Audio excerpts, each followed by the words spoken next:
So today I'm here at the ASUS booth, which I'm really excited about. We've been partners with ASUS for quite a long time, and they have been incredible partners. One of the big things that we've loved is their Pro Art line of products, especially their displays. 4K, HDR, 8K. If you're going to be finishing the night, you should be trying to work with that content from beginning to end in that format. So especially today, we're excited to, ASUS is displaying their new 8K monitor. So one of the big things that I've always been an advocate for is HDR. A lot of people talk about this camera can shoot higher resolution, or this camera can shoot higher resolution, or this monitor can display higher resolution.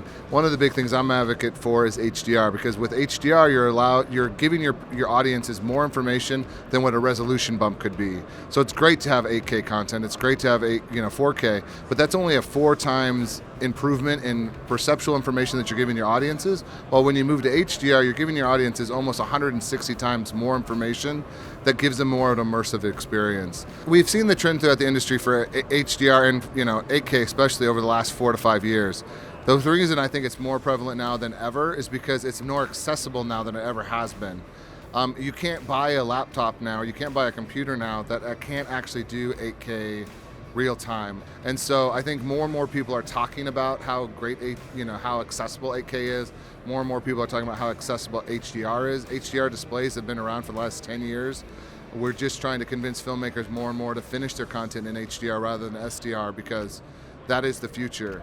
And there's a lot of great opportunities, especially for storytellers, to embrace not only resolution but also HDR into their workflows so that they can actually have a competitive advantage in the market. I've been doing stuff with ASUS for the last 4 to 5 years, and one of the things that we've really impressed by is just year after year the improvements they've been making to their technology. Their displays are getting smaller and smaller, quieter and quieter. And by smaller, I mean thinner, not in size. But one of the great features that they came out with this year was a new colorometer. Basically, as we all know, color is so essential to making sure that the content you're delivering to your audience is in the right color spec.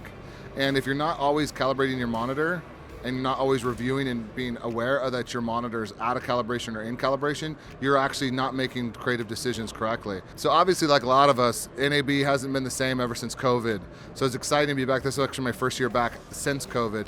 And it's just exciting to see all my old friends again, see what trends are happening in the industry. Our industry is so very small, and so it's so very great to see all of us come together, all try to make technology that all helps serve the same common purpose. So I'm just excited to be around like-minded people.